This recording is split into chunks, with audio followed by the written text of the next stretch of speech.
Assalamualaikum warahmatullahi wabarakatuh. Perkenalkan nama saya Atika Rahayu, NIM 2010 10 20 50 27. Saya dari Tadris Matematika 3A. Di video kali ini, saya akan mempresentasikan menganalisis biografi Eratosthenes, pemikiran Eratosthenes, serta sumbangsi Eratosthenes terhadap matematika dengan dosen pengampu Ibu Messi Octavia SPD MSI. Berikut penjelasannya. Yang pertama, biografi tentang Eratosthenes. Eratosthenes lahir di Siren, tepatnya di Libya pada tahun 276 sebelum Masehi, dan meninggal di Alexandria pada tahun 194 sebelum Masehi. Beliau dijuluki sebagai Father of Geography. Eratosthenes memiliki pekerjaan yaitu sebagai sarjana, pustakawan, penyair, dan penemu. Beliau adalah seorang matematikawan, ahli geografi, dan astronom pada zaman Helenistik. Beliau juga orang pertama kali yang memikirkan sistem koordinat geografi dan yang pertama diketahui menghitung keliling bumi. Kemudian selanjutnya kita masuk kepada perjalanan Eratosthenes. Eratosthenes hidup di Yunani pada tahun 276 sampai 194 sebelum Masehi. Semasa hidupnya, ia memiliki ketertarikan terhadap berbagai bidang, mulai dari matematika, geografi, astronomi, sastra, dan musik. Kegemarannya mempelajari berbagai hal membuatnya diangkat sebagai kepala perpustakaan di Alexandria, Mesir, yang saat itu dikenal sebagai pusat ilmu pengetahuan. Beberapa orang menjulukinya sebagai Pentatalos, yang berarti ahli dalam berbagai bidang. Namun karena ia tidak fokus mendalami satu bidang saja, Eratosthenes tidak dianggap sebagai nomor satu di bidang manapun. Para pembencinya memanggilnya sebagai beta, yaitu huruf kedua dalam abjad Yunani, yang berarti ia selalu hanya menjadi nomor dua di segala bidang. Satu hal yang mereka tidak tahu, kelak nama Eratosthenes bakal dikenang karena perhitungan fenomena yang akan dilakukannya, yaitu mengukur keliling bumi. Bagaimana caranya? Berikut penjelasannya. Cara Eratosthenes mengukur keliling bumi. Eratosthenes sering mendengar cerita dari orang yang datang berkunjung dari Sine. Sine adalah sebuah kota di selatan Alexandria. Mereka bercerita bahwa pada tengah hari saat titik balik matahari musim panas atau summer solstice, bayangan lenyap di sini. Bahkan jika seseorang melongok ke sumur yang dalam di sana, tidak akan tampak bayangan sama sekali. Namun fenomena semacam itu tidak pernah terjadi di Alexandria. Bayangan selalu ada, bahkan pada saat summer solstice sekalipun. Eratosthenes yang cerdas pun langsung bisa menyimpulkan, berarti pada saat summer solstice, matahari berada tepat di atas kota Sine. Eratosthenes pun menggunakan informasi itu untuk membuat perhitungan.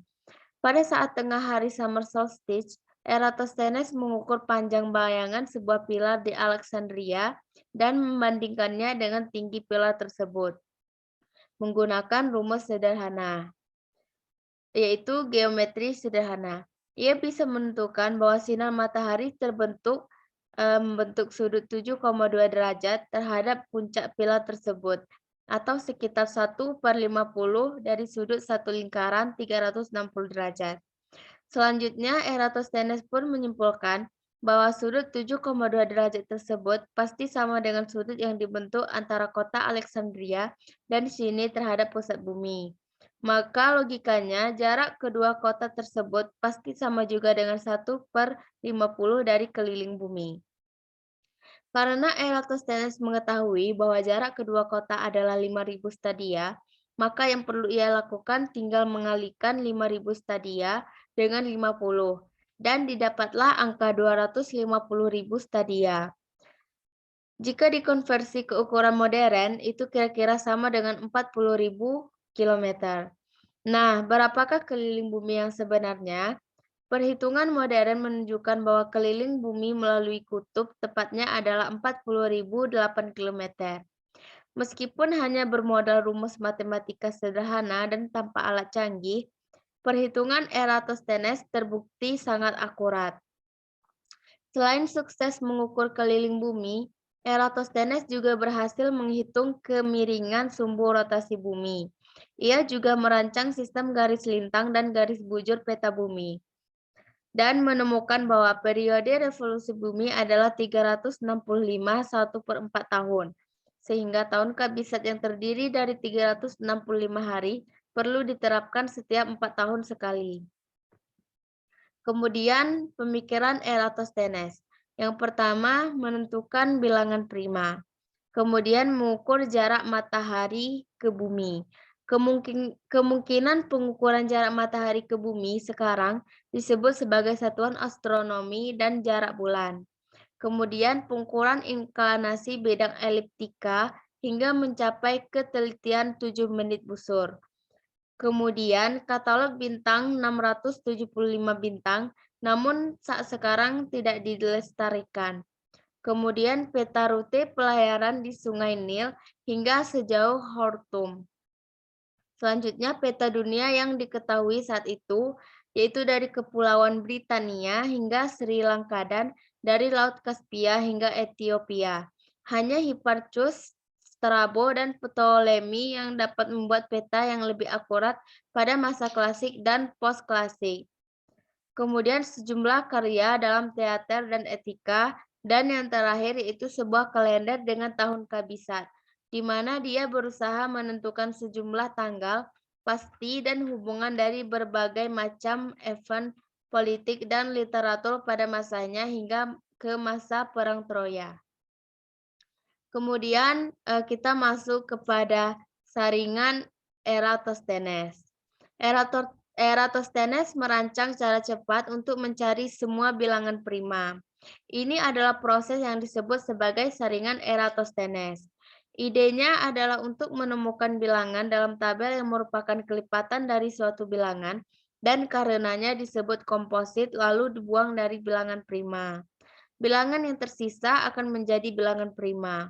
Saringan Eratosthenes berhenti ketika kuadrat dari angka yang kita uji lebih besar dari angka terakhir pada grid, yaitu dalam hal ini kita akan memakai sampai ke angka 100.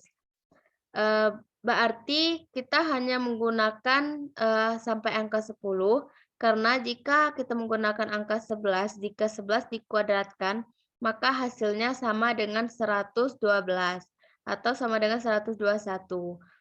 121 itu lebih besar dari 100. Nah, berarti kita akan berhenti sampai ke angka kita mencarinya.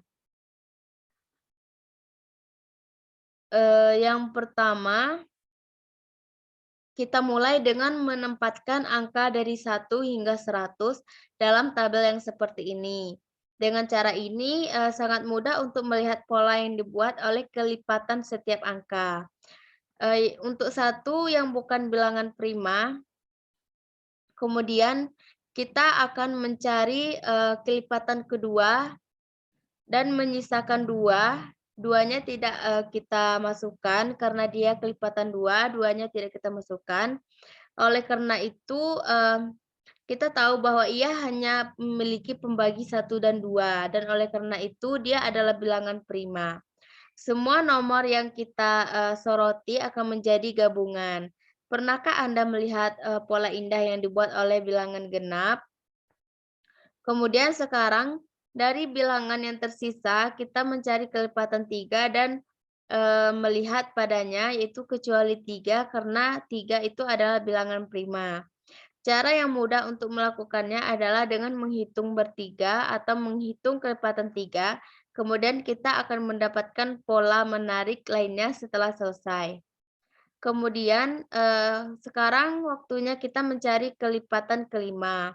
Kita tidak perlu lagi mencari kelipatan keempat, karena semua perkalian 4 juga merupakan kelipatan kedua. Jadi kita sudah menyorotnya. Mudah untuk menemukan kelipatan 5, semuanya diakhiri dengan 0 atau 5, dan kita tidak menyoroti 5 karena itu bilangan prima. Kemudian kita beralih ke kelipatan ke-7. Sama halnya dengan 4 tadi, 6 itu sama dengan 2 kali 3, dan kita sudah menemukan kelipatan 2 dan 3. Kita tidak menyoroti 7 karena itu yang prima. Selanjutnya, kita tidak perlu mencari kelipatan 8, 9, dan 10 karena bilangan ini adalah gabungan dan kelipatan dari bilangan yang sudah kita cari. Kita bisa lanjut ke bilangan 11. Kita sudah tentukan di awal tadi, karena kita berhenti di angka 11, jadi itu artinya kita sudah selesai. Dari perhitungan tadi, kita peroleh gambar yang seperti ini.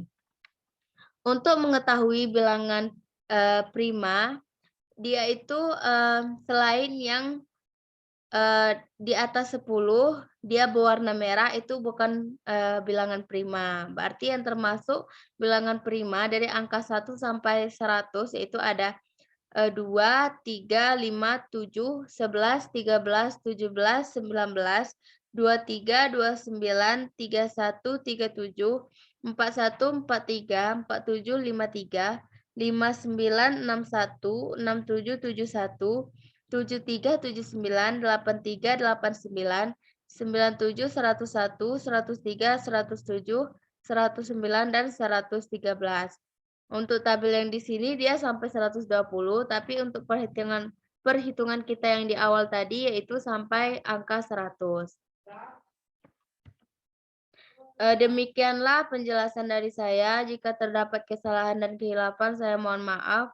Saya tutup dengan wassalamualaikum warahmatullahi wabarakatuh.